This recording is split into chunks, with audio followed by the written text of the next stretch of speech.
Hello viewers, Namaste.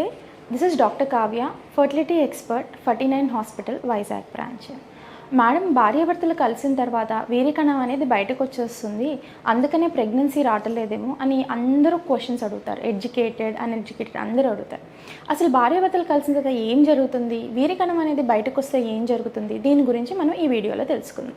So న్యాచురల్గా భార్యాభర్తలు period అయిన 10th డే నుంచి 18వ రోజు మధ్యలో కలిస్తే ప్రెగ్నెన్సీ వచ్చే అవకాశం అనేది ఉంటుందన్నమాట. సో భార్యాభర్తలు కలిసిన తర్వాత వీరికణం అనేది వెజైనాలో డిపాజిట్ అవుతుంది. సో వీరికణం అనేది సుమారుగా 1.5 ml నుంచి 2 to 3 ml దాకా ఉంటుంది. సో అంతా గర్భసంచి లోపలికి వెళ్ళదు.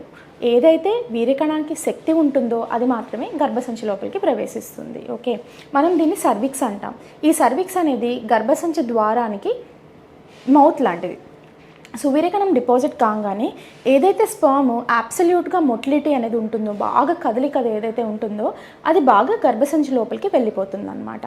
సో మిగతాగా ఏదైతే మొటిలిటీ లేని స్పర్మ్స్ ఉంటాయో లేదు అబ్నార్మల్ స్పర్మ్స్ ఉంటాయో అది వీరికణం అనేది ఇక్కడ ఆగిపోతుంది. సో ఆ వీరికణం అనేది కొంచెం సేపు అయిన తర్వాత బయటికి జారిపోతుంది అనమాట. ఓకేనా.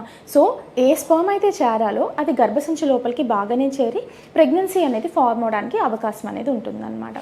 కొంతమందికి ఏంటి అంటే ఆ డౌట్తో ప్రెగ్నెన్సీ రావట్లేదేమో అని భయపడుతూ ఉంటారు. ఓకే, సో ఇది వీరికణం బయటికి రావడం గురించి, దీని గురించి మనం తెలుసుకున్నాం.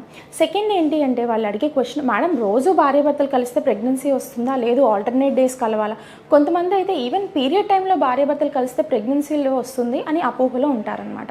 ప్రెగ్నెన్సీ అనేది పీరియడ్ టైంలో భార్యాభర్తలు కలిస్తే రాదు. అసలు ఆ టైంలో ప్రెగ్నెన్సీకి ప్లాన్ చేయకూడదు, ప్రెగ్నెన్సీ కాదు. ఇన్ఫ్యాక్ట్ ఆ టైంలో భార్యాభర్తలు కలిసినట్లయితే సెక్షువల్లీ ట్రాన్స్మిటెడ్ డిసీజెస్ అనేది భార్య నుంచి భర్తకి, భర్త నుంచి భార్యకి వచ్చే అవకాశం అనేది ఎక్కువ ఉంటుందన్నమాట. సో ఎలా కలవాలి అంటే ఎవ్రీడే కలిసినా పర్వాలేదా? సో భార్యాభర్తలు డైలీ కలిసినా సరే ప్రెగ్నెన్సీ రాకపోవడానికి ఏమీ ప్రాబ్లం అనేది రాదు. ఇన్ఫ్యాక్ట్ రెగ్యులర్గా కలుస్తుంటే మాత్రమే అబ్నార్మల్ స్పర్మ్స్, ఏదైతే ఎక్కువ అబ్నార్మాలిటీ స్పర్మ్స్ ఉంటాయో అవి రెగ్యులర్గా కలవడం మూలంగా బయటకు వచ్చేస్తాయి. సో నార్మల్ స్పర్మ్స్ అనేది ఫార్మ్ అయ్యే అవకాశం అనేది ఉంటుందన్నమాట. Thank you verse.